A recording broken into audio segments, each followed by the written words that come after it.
On today's episode, I'm going to be talking through the lessons that I have learned working with hundreds and hundreds of people in the property industry over the years.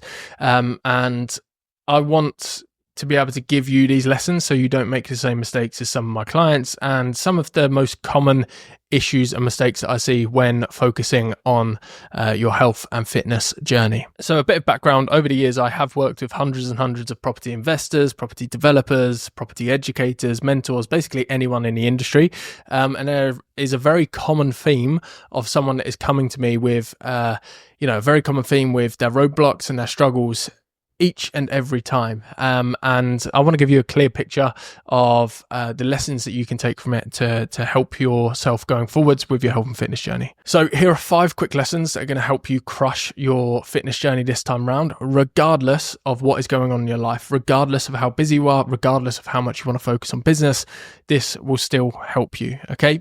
So lesson number 1 is that majority of people in property that I've met are type A personalities. That means that they're motivated people. It means that they want to get shit done. And when they do things, they want to do it properly. They have huge goals. They jump straight into challenge. But that, as much as it's a blessing in some areas, it can also be a curse.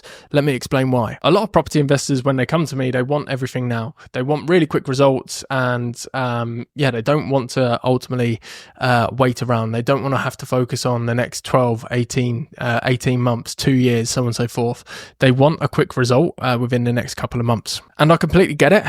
But this is typically what a type A personality has always done. They've always focused on getting those quick results. And therefore, they've always done diets like the keto diet. They've done juice diets. They've done crazy amounts of fasting. They've done things like 75-day hard. And yet, they're still in the same position that they are, wanting to make a change. So why is that? Well, the reason is because going that hard into something, going all in, ultimately leads to a position of being all out. It leads to a position of breaking. And then it leads to a position of binging and restricting, which can lead to the dreaded yo-yo cycle of getting fat, losing it, getting fat, losing it, so on and so forth. I mean, if you're listening to this, you might well have been stuck in that cycle for some time. And that can get very, very frustrating. And a lot of property entrepreneurs, quite frankly, do this because they're control freaks. They like to control everything in their life. And having something that gives them very clear guidelines, very clear boundaries, where you're either on plan or off plan, gives them that level of control. It makes them feel like they're in control. So something like the 75-day hard, it's very clear whether it's a success or a failure metric. And it makes them feel like they're doing it right. But when you focus on extremes, it can lead to a lack of confidence in yourself as to why can I not stick to this? That then goes into your business and you're not as confident as you normally are in your own decision making.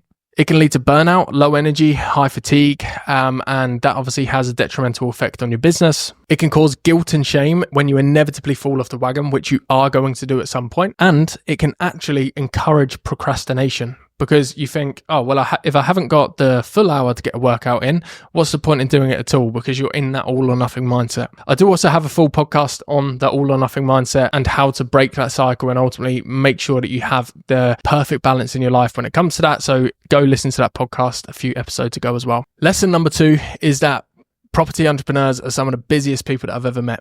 They juggle so much, especially if you're in the position of still building your business and you're still in that growth phase. You're juggling multiple deals, multiple projects, lots of personal stuff on the side of that. You're trying to be the best person that you can be for your family, and you're dealing with so many different things at any given time. And ultimately, the excuse, I don't have time, comes up very, very frequently. And I completely understand it. I completely get it. It feels like you do not have time. And for anyone that says, oh, you've got the same 24 hours in a day as anyone else, it's complete bullshit. It really is complete bullshit. You do not have the same 24 hours as someone that only has a part-time job, for example, or that only needs to work a few hours a day in their business. You don't have the same 24 hours because you're so busy doing all the things that you're doing, commuting, being on the road, so on and so forth, meeting investors, doing networking, going to see the site, so on and so forth. But here's the truth. You can't afford to not focus on your health and fitness, because it's ultimately your biggest asset, not only in life, but also in business as well. Okay. It is your biggest asset. And without your health, you are nothing. If you keep on kind of neglecting your health and you keep on putting it to the back of the pile, it is going to get to a point where it forces you to do something. You're going to experience low energy, high fatigue, procrastination, low focus. You might already be experiencing these things. Low self-confidence, low self-belief. You just hate the way that you look and feel, so on and so forth. And that's just not a good place to be. You're never going to operate your best. You're never going to be at peak performance in your business doing those things. So the I don't have time crew is kind of ironic, because ultimately it needs to be a priority. Otherwise, you're not operating at your best. And if you're just operating on half in your business, you're not getting anywhere near as much done as if you looked after yourself and you were operating on full anyway. So look, you don't have to commit 7 days a week to training and exercising and doing meal prep. Your meal prep that I would give you would actually save you time. Ultimately, it takes you 10 minutes to drive out your way to go to McDonald's or a supermarket. I would save you time with the meal prep because we keep it super simple. You can also eat whilst you're on the road, and then your training is only going to be 3 days a week for 45 minutes to an hour. It doesn't need to be crazy, but you have to be able to prioritize that amount of time to yourself if you want to be at your best. I need you to get your head around that, okay? And on that point, transparently, I see behind the curtain with a lot of property professionals, and things aren't always the way that they seem on Facebook and Instagram, where, you know, they show their amazing life and that they have amazing energy every day and they're always pumped up and all of those things that you see every day on social media. It's not actually like that. A lot of people don't live like that. A lot of the time when we look behind the curtain, they're actually pretty fucked. Their energy's really low and they're just not operating at their best, hence why they end up coming to me. And that is because they've done what most people do, which is neglect their health for a period of time, just focus on their business, and then it gets to a breaking point where they need to sort it out. And on that point, wearing your burnout as a badge of honor is not cool. It really isn't cool. I used to think it was cool. I used to think that because I was burnt out at the time, it means I was working really fucking hard, when in fact it just meant that I couldn't prioritize myself. And now I see it. If someone's wearing their burnout as a badge of honor, I just think you're sloppy, you're undisciplined, you don't focus on yourself, you don't love yourself, and that's the way that I now view it. And I think that's the way a lot of people subconsciously view it when they see someone that's out of shape, that doesn't ultimately give themselves the self-respect. I certainly don't think wearing that burnout is a good idea at all. Lesson number 3, emotional eating is rife.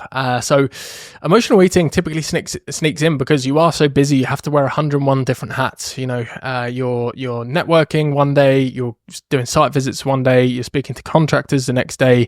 You have a burst pipe that ruins a whole floor of your property another day. And all of these different things, estate agents, lawyers, whatever, it can get overwhelming, and that can lead to a point of stress eating. And I know this because I've been there myself. I used to stress eat, and that's one of the big reasons why I got fat, is because I used food as an escape. So things like takeaways and sugary snacks ultimately become a coping mechanism for you when you are in that kind of fight or flight mode, when you're super, super stressed. So I could give you all of the best, diet advice in the world. I could give you the best training advice in the world, all of this stuff, but none of it means anything if you don't tackle the root cause, which is the stress.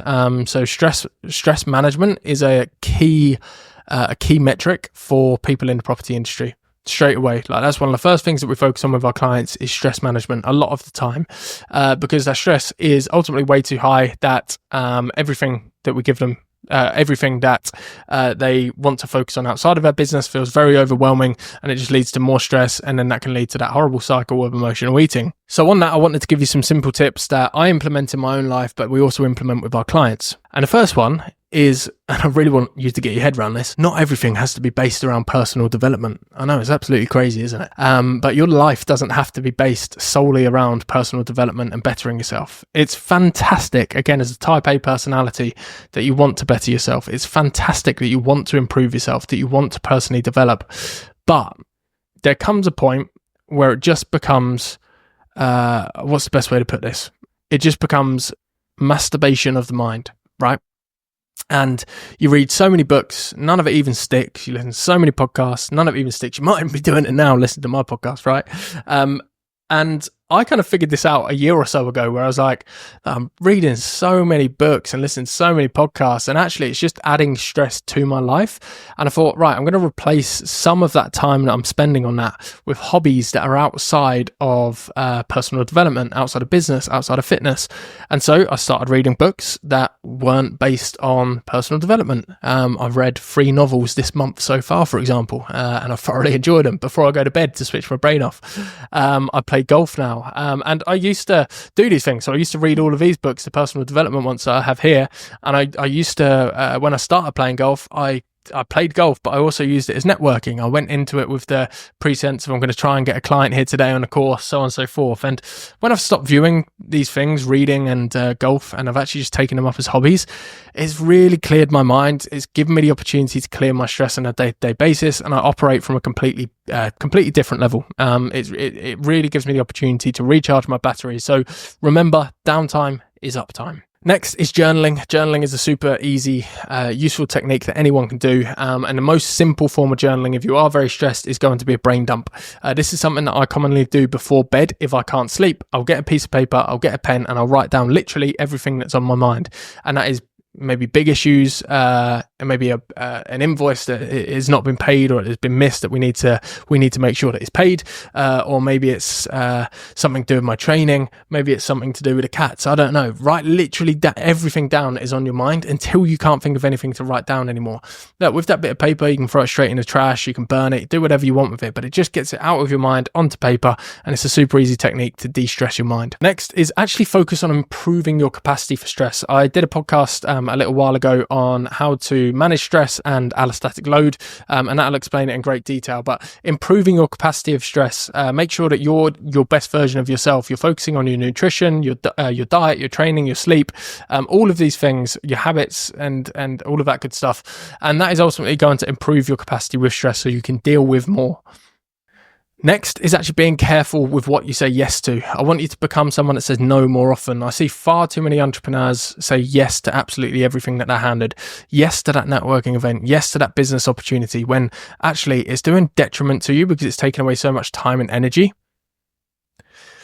And the better thing would be to focus on ultimately the bigger task at hand that you need to tick off on your list. A lot of time people are networking for networking's sake, and the events just become pointless. You don't really get much out of them, and you're just going there because it feels productive. And actually it just adds stress to your life, having to travel there, having to travel back the next day, wasting a bunch of time. It's a stressful scenario. And I'm not just saying networking. There's so many things that people are saying yes to that they should be saying no to. So say no more often, and you'll find that your stress probably decreases because you're saying yes to the right things instead. Next is being careful with who you let into your circle. I'm sure this is something that you've thought about if you are in any kind of spaces with personal development, but your circle is really important. If you have toxic people in your life, just cut them out, whether they're family, friends, whatever. Toxic people aren't serving you. Get yourself a close-knit circle of people that actually genuinely want to see you do well, that have your best interests at heart, that aren't afraid to tell you what you need to hear. Those are the people that are going to ultimately reduce the stress in your life. Sometimes in the short term, they might increase your stress by telling you what you actually need to hear, but over the long term, it's going to be a lot less stressful to have those people that actually are clapping you, that want to see you do well in life. And the next and the final one to manage your stress is closing the loops. A lot of stress and anxiety are found with a lot of individuals, especially in the property space, where they're so busy and they've got so much going on. A lot of the stress and anxiety actually comes from just having so many open tabs in our life, so many things that are like half complete or just needs a box ticking. And when you actually start to close those loops, when you start to get those things done, it reduces stress greatly. So close the loops. If there is any outstanding tasks that ultimately just need to be done that are lingering in the back of your mind, that is taking up more energy than you know. So make sure that you close those loops and get those things done. Lesson number 4 is if you give a property entrepreneur a clear, actionable plan with guidelines, they operate absolutely fantastically. Again, this goes with being that type A personality, where if you have something to follow, if you have a vision, if you have a goal and you have the metrics and the system to get there, you will operate like clockwork, which is fantastic because it means ultimately when clients come in to work with me and they see the system and a bespoke method that I can put together for them, that they get a fantastic result relatively quickly. But on the same side of that coin, ultimately the opposite can be true. If they don't have clear guidelines, they don't have a clear system to follow, things can go south quickly, it can go downhill. And that is what happens with a lot of people, and that is why they get fat, why they ultimately get out of shape, why they don't like the way that they look anymore, all of those things, because they don't have clear guidelines, they don't have clear systems, they don't have boundaries in place. And that's why I think it's super important for those people that are in that position to ultimately get the help that they require, to get those boundaries set, to get the guidelines set, and to get the support, the accountability, and the guidance that is required for them to ultimately see the result that they want to see. But if you want to set yourself an actionable plan, here is exactly how I would view it and exactly how I would do it. So what I would be looking at is something that I call the 3 futures method. So if you think about your future, there is 3 ways that you could go from here. You have red, amber, and green. So the red future is making all of the wrong decisions, and that is ultimately going to lead you to a point where you probably don't want to be. So for example, that might be continuing to say yes to every single night out that you're invited to, continuing to say yes to every meal out that you're invited to, continuing to order takeout 2 to 3 times a week. It might be picking up an extra croissant on the way to work when you're in the car. All of those things, those are the wrong decisions. And that'll probably lead you to a point of being further overweight, of hating the way that you look, hating the way that you feel. Amber's just doing what you're doing now. So nothing's going to change if nothing changes. So you stay in the same position. And green is making all of the right decisions. It's taking yourself to the point of making good decisions for yourself, saying no to some of those nights out, no to some of those takeouts. It's making sure that you prep your food. It's making sure that you prioritize your time in the gym. And that's going to lead you to the point that you want to be at, being in amazing shape, feeling fantastic, so on and so forth. And it's really important that you view things in this metric, because we have to realize that absolutely everything is a decision. Every single time that you decide to put something in your mouth, that's a decision. Every time that you either decide to skip the gym or go to the gym, that's a decision. Every time you decide to make your calendar super, super, super, super busy, that's a decision. You are in control. And the sooner that you realize that, the easier that everything will be to manage. Really, really important. And the 5th and final lesson that I want you to take, and that I have learned from working with hundreds of property entrepreneurs over the years, very similar to the last one, but is that when a property entrepreneur has a goal, they work incredibly well towards it. So that goal can, be in business, it could be a new financial goal, it could be trying to hit a certain month, a certain year, a certain quarter, it could be in fitness, doing a photo shoot or running a marathon, whatever. If you give yourself a goal and you have the metrics that I was just speaking about in the previous point to hit it, you're probably going to do very, very well in hitting it. But that can be both a blessing and a curse. And it can be to the detriment of yourself as well, because you can't always have huge goals in every single area. So for example, if you have a huge goal in business and you want to double your revenue over the course of a year, that's going to need to take a lot of your prioritization, your time, effort, and energy. And then on the other side of that, you want to get in shape, but because you want to set yourself a huge goal, you don't want to do it by halves. So you sign yourself up for a photo shoot or a marathon, so on and so forth. Sometimes that doesn't work, doing those 2 big things at once and making such a significant transformation in both areas, because you don't have the energy and the time to focus on both. So what I recommend in that situation is that you pick and choose your battles. And that's not saying don't focus on your business or don't focus on your fitness. You can absolutely do them adjacent to each other, but it's being realistic with our targets. If you want to double your revenue over the course of a year, then okay, let's maybe not do the ultra marathon this year. I'm pretty much talking about myself here, by the way. Let's maybe not do the ultra marathon this year, because that is going to take a hell of a commitment, a hell of a lot of time, hell of a lot of energy away from this.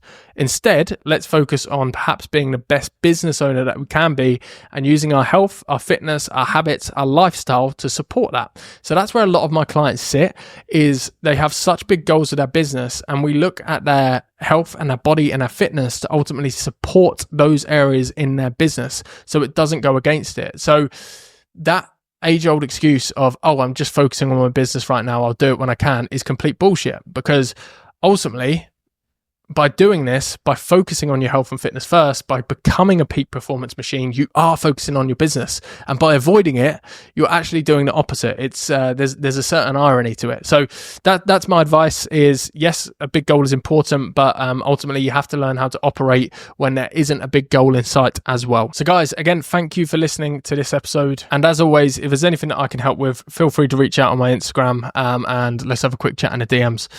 Peace.